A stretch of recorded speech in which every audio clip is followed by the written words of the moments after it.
والعاقبة للمتقين والصلاة والسلام على سيد المرسلين وعلى آله وأصحابه أجمعين.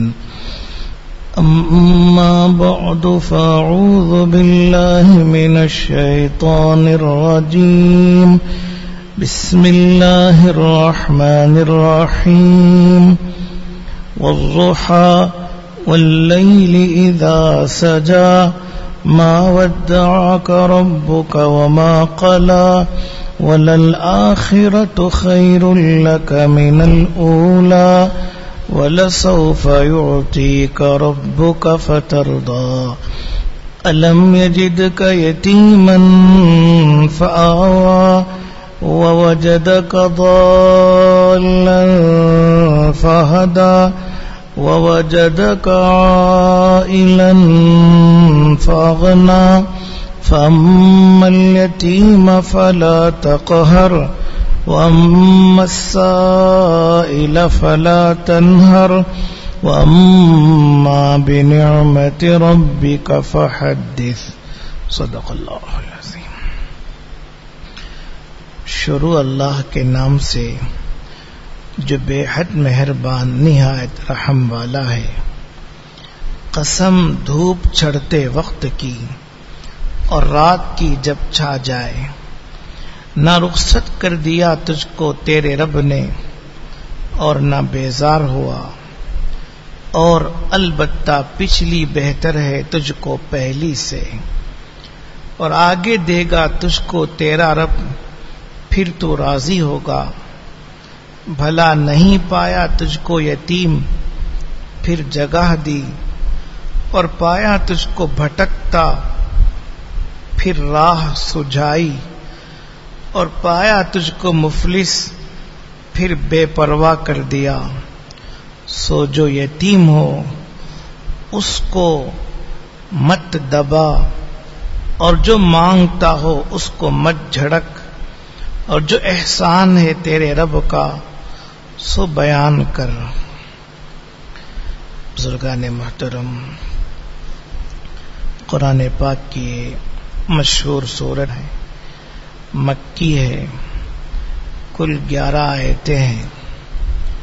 ترتیب کے اعتبار سے 93 90 پر 3 اس کا نمبر ہے.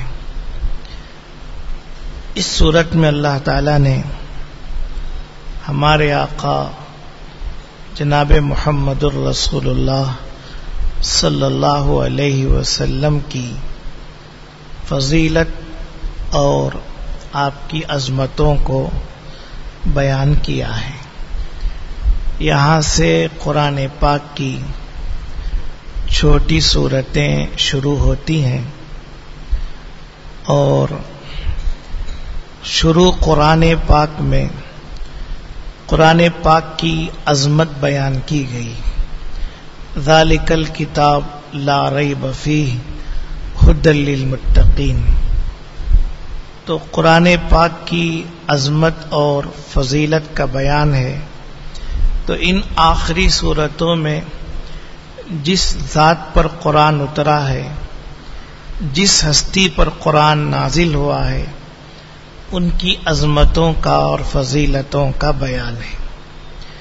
اللہ تعالیٰ ارشاد فرماتے ہیں والضحیٰ واللیل اذا سجا.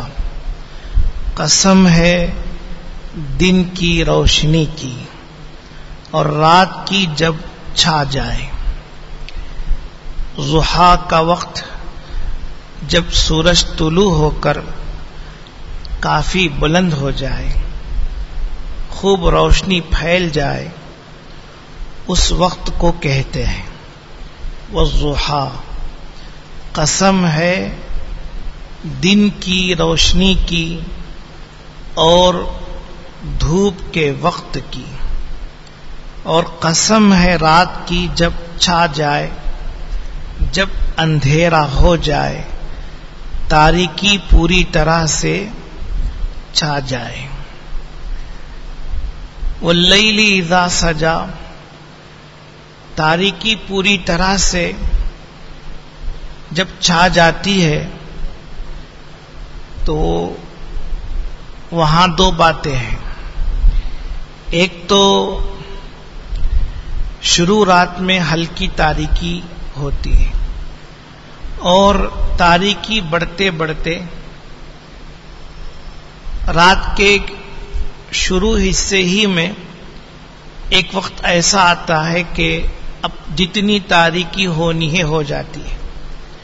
اس کے بعد تاریکی بڑھتی نہیں، وہی تاریکی آخر تک رہتی ہے. واللیل اذا سجا، تو ایک معنی تو وہ ہے جب تاریکی پوری ہو جائے، مکمل ہو جائے. اب ایک دن کی روشنی ہے، وہاں تاریکی نہیں، اور ایک رات کی تاریکی ہے، یہاں روشنی نہیں.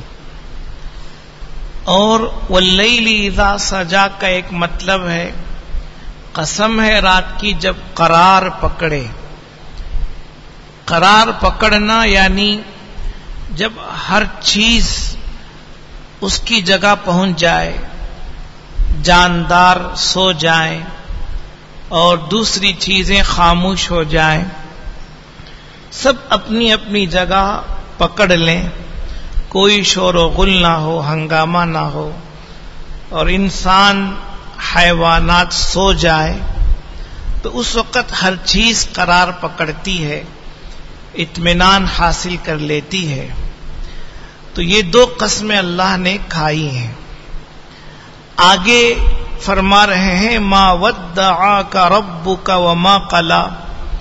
اے پیغمبر صلی اللہ علیہ وسلم، آپ کو آپ کے پروردگار نے چھوڑا نہیں ہے اور نہ وہ آپ سے بیزار ہوا ہے.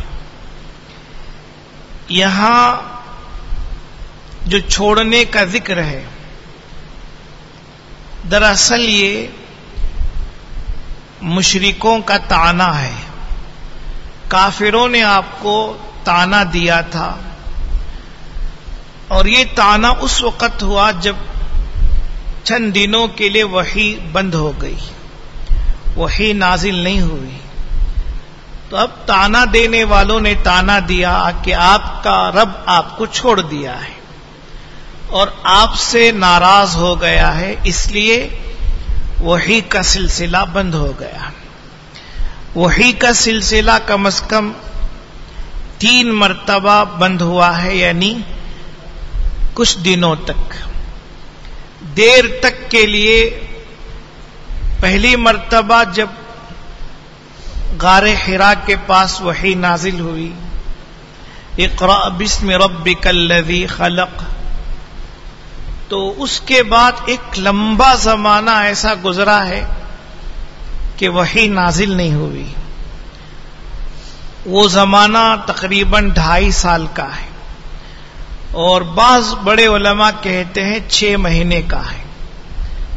تو 6 مہینے کا وقت بھی بہت طویل وقت ہے کہ اس وقت کوئی وحی نازل نہیں ہوئی. تو مشرکین نے طعنہ دیا تھا کہ اب آپ کو آپ کے پروردگار نے چھوڑ دیا ہے، اب وحی نازل نہیں ہوگی. تو 2.5 سال یا 6 مہینے کے بعد پھر اللہ نے وحی نازل کی. یا ایھا المدثر قم فانذر وربک فکبر. یہ آیتیں اتری اور آپ کو تبلیغ کا حکم دیا گیا. ایک موقع تو یہ تھا کہ جب کچھ دنوں کے لیے، چند مہینوں کے لیے وحی نازل نہیں ہوئی. دوسرا موقع وہ تھا جب یہودیوں نے آپ سے چند سوالات کیے. ان میں سے ایک سوال یہ تھا کہ روح کی حقیقت کیا ہے. تو آپ علیہ الصلوۃ والسلام نے فرمایا کہ میں کل بتاؤں گا. اس وقت آپ انشاءاللہ کہنا بھول گئے. تو پھر چند دنوں تک وحی نازل نہیں ہوئی. اب یہودیوں نے طعنہ دیا کہ تمہارے رب نے تم کو چھوڑ دیا ہے، وہ تم سے ناراض ہو گیا ہے. تو ایک موقع یہ بھی تھا. پھر چند دنوں کے بعد وحی نازل ہوئی اور جواب دیا گیا وَيَسْأَلُونَكَ عَنِ الرُّوحِ قل الروح من امر ربی، آپ سے روح کے بارے میں سوال کرتے ہیں، آپ کہیے وہ میرے پروردگار کا حکم ہے، اس کا امر ہے، اس کی حقیقت کو پروردگار ہی جانتے ہیں۔ تو یہ دوسرا موقع تھا۔ ایک اور موقع تھا کہ اللہ کے پیغمبر علیہ الصلوۃ والسلام 2-3 راتیں آپ بیماری کی وجہ سے تہجد کے لیے بیدار نہیں ہوئے۔ 2-3 راتیں آپ تہجد کے لیے بیدار نہیں ہو سکے، کچھ بیماری تھی۔ تو ابو لہب کی بیوی ام جمیل نے طعنہ دیا کہ محمد کا شیطان نعوذ باللہ چھوڑ چکا ہے۔ تو یہ طعنہ اس بدبخت عورت نے دیا تھا۔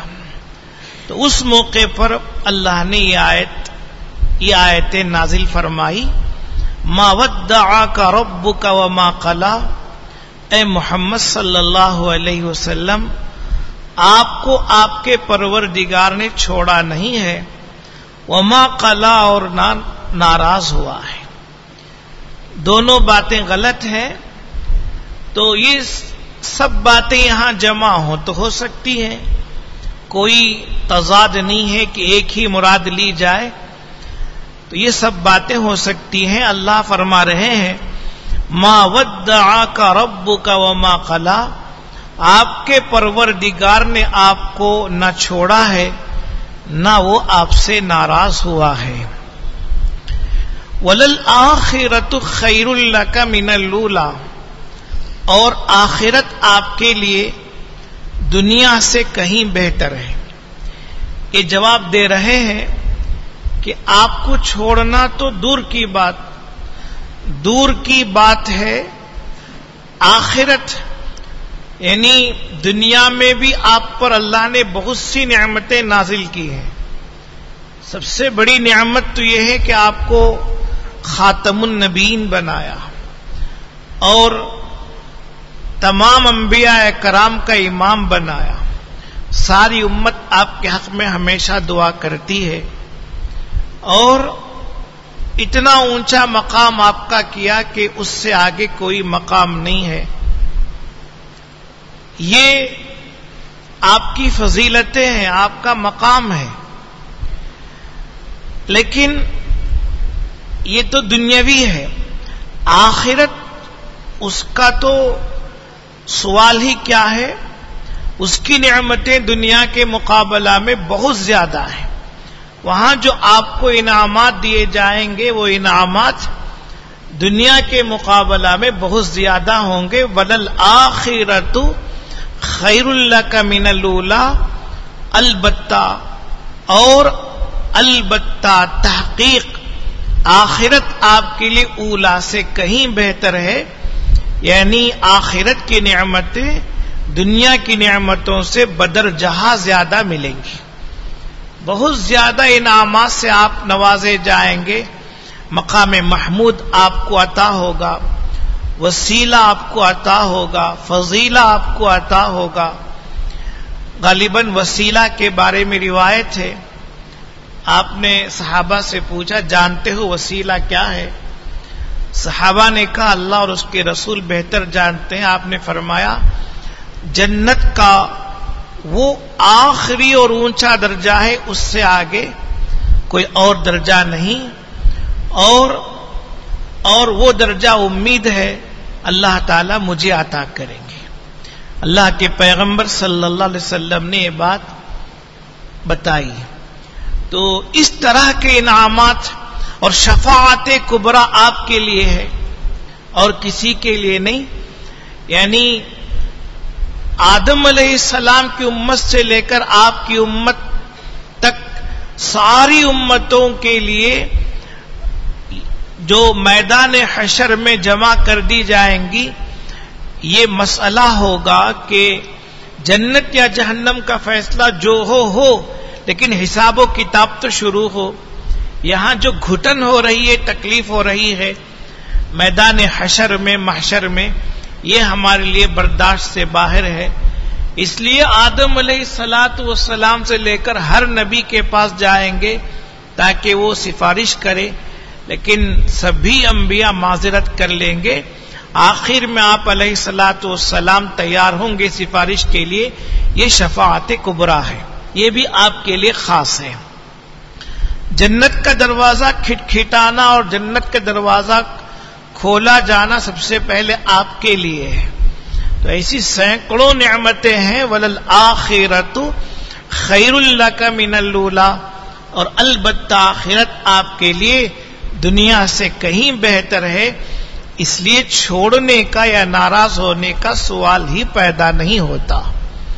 اور دوسرا ترجمہ یہاں اور بھی کیا گیا ہے، اور بعد کی حالت آپ کے لیے پہلی حالت سے بہتر ہے.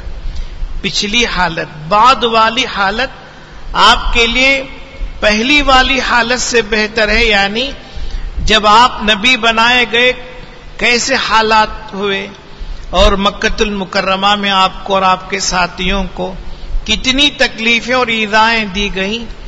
تو بڑے صبر آزما حالات سے گزر کر پھر اللہ تبارک و تعالی نے آپ کو نوازا، خوب نوازا، دنیاوی اعتبار سے بھی نوازا اور دین کے اعتبار سے بھی آپ کا مقام دنیا میں بھی بلند ہوتا رہا.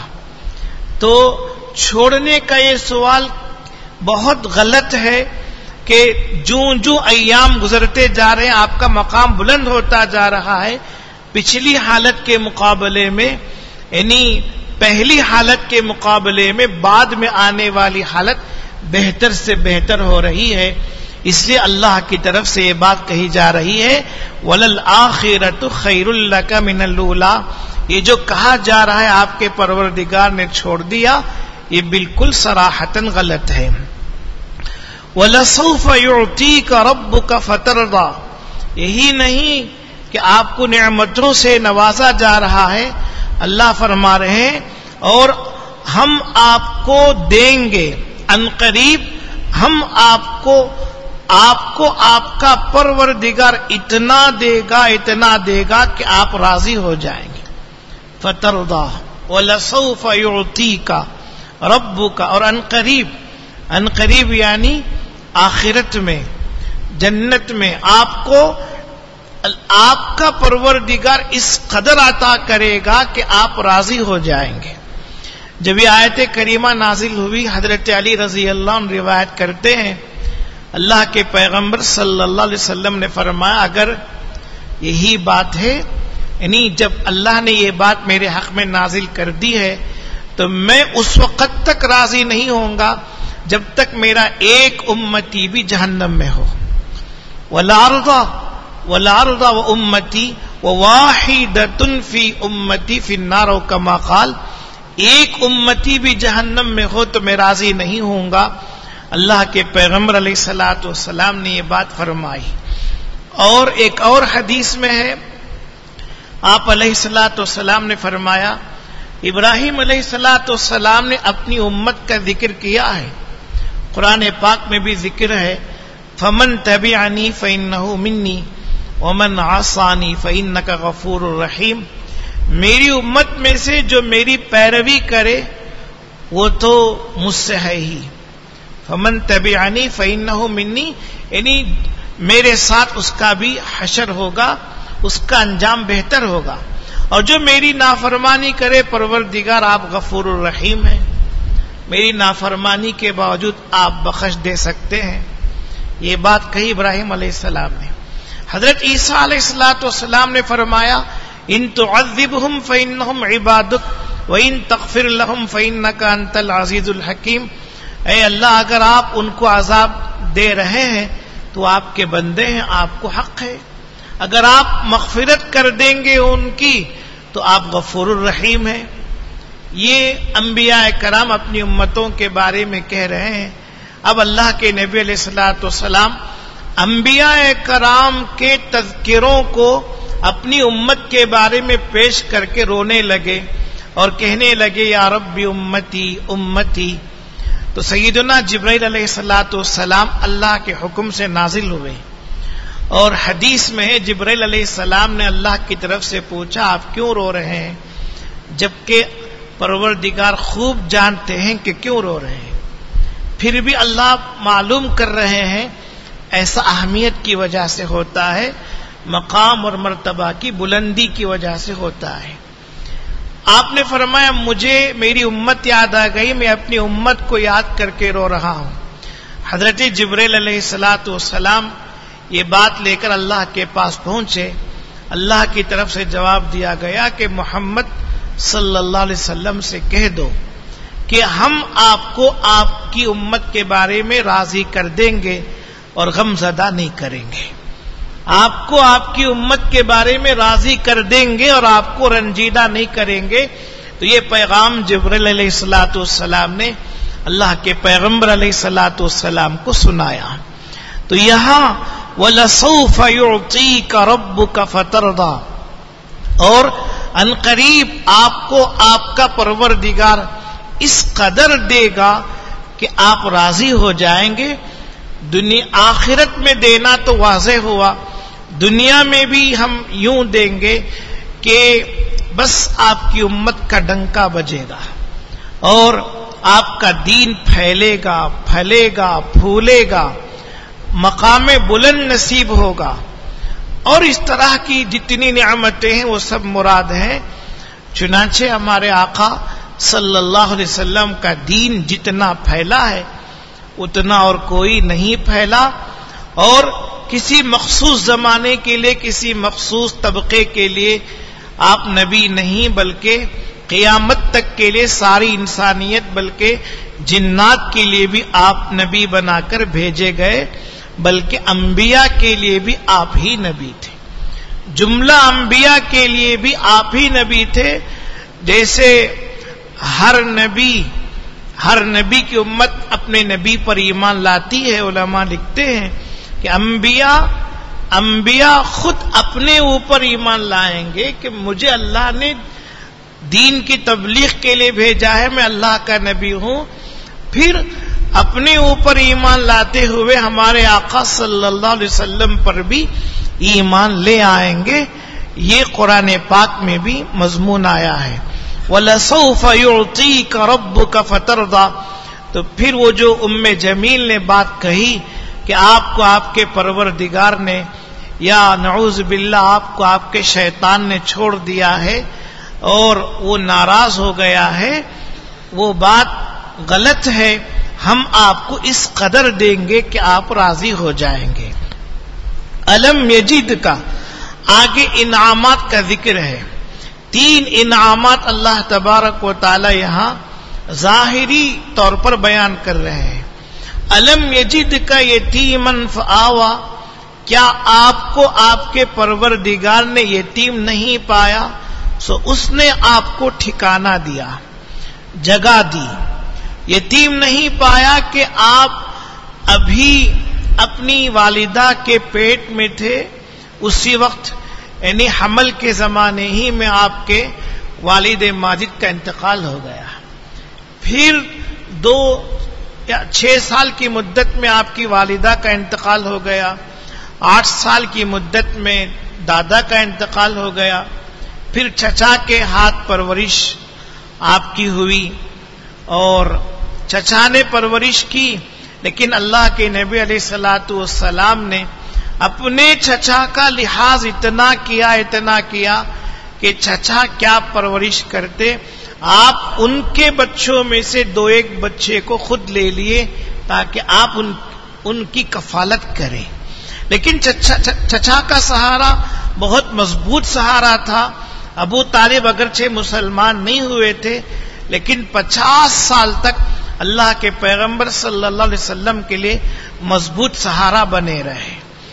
تو اللہ نے آپ کو ٹھکانہ دیا، الم یجد کا یتیمن فآوا، ٹھکانہ دیا، اور یہ بھی دیا کہ جب آپ نبی بنا دیے گئے، آپ کو آپ کے شہر والوں نے نکال دیا تو مدینہ والوں نے جگہ دی، پناہ دی، اور ایسی پناہ دی اور اتنی زیادہ اتنی شاندار خدمت اور مدد کی کہ اس کی نظیر دوسری جگہ نہیں ملتی ہے اور جگہوں میں اس کی مثال نہیں ملتی ہے۔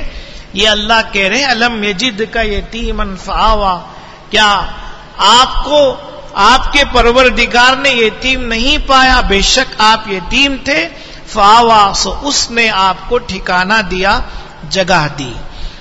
وَوَجَدَكَ ضَالًّا فَهَدَى، اور آپ کو آپ کے پروردگار نے ضال پایا، سو اس نے راستہ بتایا۔ ضال کا معنی یہاں گمراہ، وہ اصطلاحی گمراہی نہیں ہے، یہاں گمراہ کا معنی ہے آپ کو آپ کے پروردگار نے شریعت سے ناواقف پایا، پھر آپ پر شریعت اتاری اور علوم سکھائے اور آپ کو شریعت سے باخبر کیا۔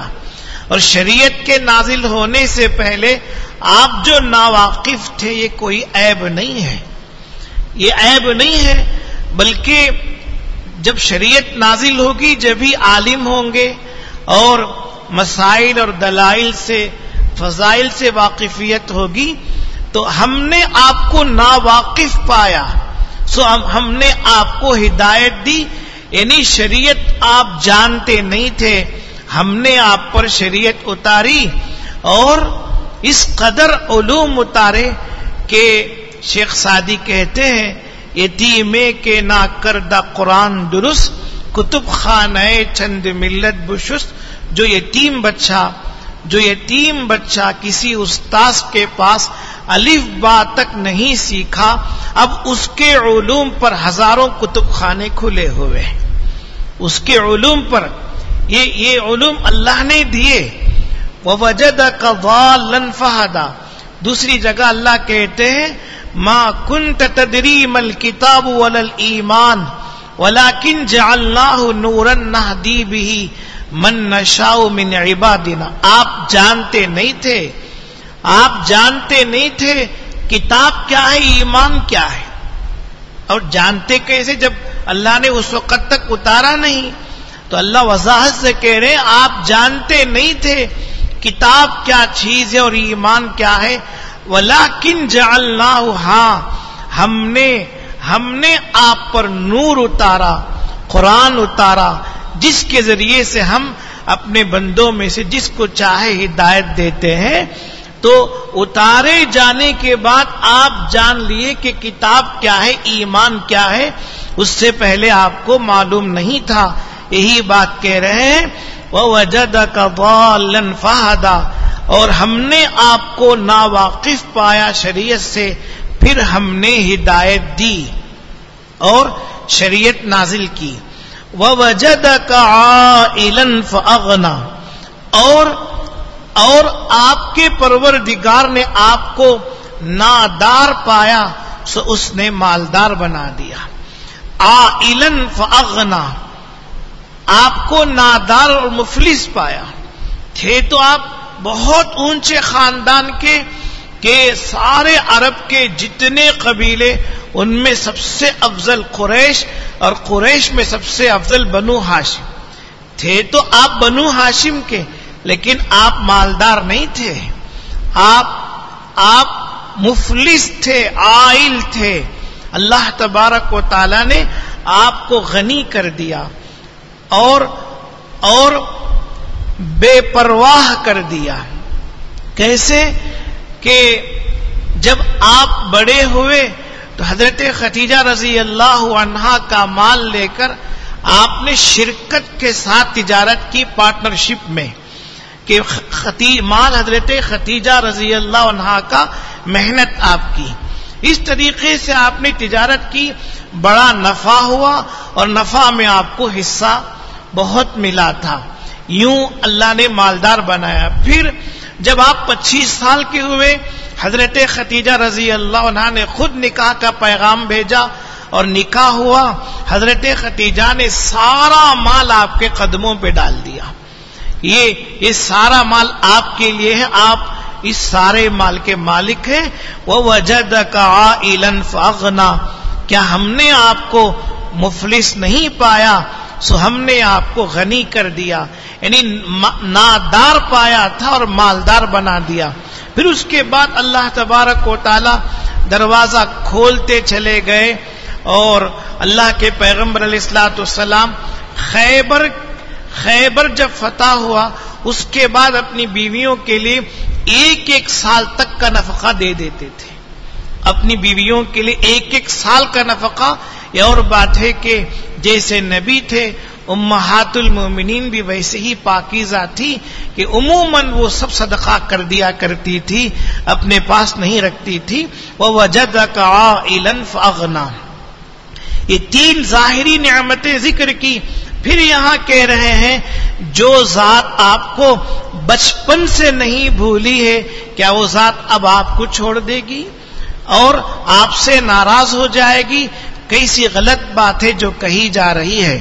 اب 3 حکم اللہ دے رہے ہیں. فَأَمَّا الْيَتِيمَ فَلَا تَقْهَرْ. بس آپ کسی یتیم پر غصہ نہ کیجیے, کسی یتیم کو نہ ٹالیے. فَأَمَّا الْيَتِيمَ فَلَا تَقْهَرْ. کوئی یتیم آپ کے پاس آئے تو آپ اس کو نہ ٹالیے. خود آپ یتیم رہ چکے ہیں, آپ کو اپنا یتیمی زمانہ یاد رہنا چاہیے. اسی لیے اللہ کے پیغمبر صلی اللہ علیہ وسلم نے یتیموں کی کفالت فرمائی اور ان کی کفالت کی اتنی فضیلتیں سنائی ہیں جو شمار سے باہر ہیں. اللہ کے پیغمبر علیہ السلام نے فرمایا انا وکافل الیتیم کہاتین. میں اور یتیم کی پرورش کرنے والا یوں ہوں گے جیسے 2 انگلیوں کے بیچ میں تھوڑی سی جگہ ہے, میرے اور اس کے مقام میں بس اتنا سا فاصلہ ہوگا, وہ مجھ سے زیادہ دور نہیں ہوگا, آخرت میں میرے قریب قریب رہے گا. اور ایک حدیث میں ہے کہ بہترین گھر مسلمانوں کے گھروں میں وہ ہے جس میں کوئی یتیم بچہ ہو اور اس کے ساتھ اچھا سلوک کیا جا رہا ہو. فرمایا کہ بدترین گھر مسلمانوں کے گھروں میں اور گھروں میں سے بدترین گھر وہ ہے جس میں کوئی یتیم بچہ ہو اور اس کے ساتھ برا سلوک کیا جا رہا ہو. ایسی بہت سی فضیلتیں آپ نے سنائی. ایک صحابی کہنے لگے یا رسول اللہ میرا دل بہت سخت ہے, کوئی علاج بتائیے. آپ نے فرمایا یتیم کے سر پر ہاتھ پھیرا کرو. امسح رأس الیتیم, یتیم کے سر پر ہاتھ پھیرا کرو, دل کی سختی دور ہوگی. تو یہ اہم فضیلتیں باتیں ہیں. تو فرمایا فَأَمَّا الْيَتِيمَ فَلَا تَقْهَرْ. سو رہا یتیم سو آپ اس کو نہ ٹالیے, جو ہے زیادہ دیجیے, کم ہے کم دیجیے, لیکن نہیں ٹالنا ہے. وَأَمَّا السَّائِلَ فَلَا تَنْهَرْ. اور جو مانگتا ہو, سائل ہو, اس کو مت جھڑکیے, اس کو مت بھگا دیجیے, اس پر غصہ نہ کیجیے, جھڑکنا نہیں چاہیے. سائل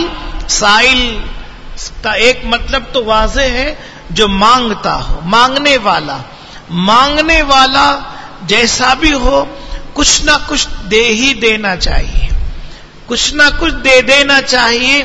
زیادہ ہے, محتاج ہے اور اللہ نے وسعت دی ہے, زیادہ دیا جائے, اور کم ہے تو کم دیا جائے. اور اگر بالکل نہیں ہے تو نرمی کے ساتھ معذرت کر لی جائے, نرمی کے ساتھ معذرت کر لی جائے. لیکن اس کو جھڑکنا, اس کو بھگا دینا یہ درست نہیں ہے. قرآن کہتا ہے وَفِي أَمْوَالِهِمْ حَقٌّ لِلسَّائِلِ وَالْمَحْرُومِ.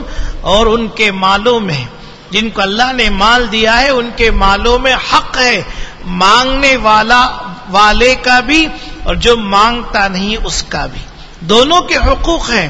اس لیے فرمایا وَأَمَّا السَّائِلَ فَلَا تَنْهَرْ کہ سائل کو نہ جھڑکیے, کچھ ہو تو دیجئے, نہیں ہے تو معذرت کر لیجئے. نرمی کے ساتھ اس پر غصہ کرنا یہ اسلامی طریقہ نہیں ہے.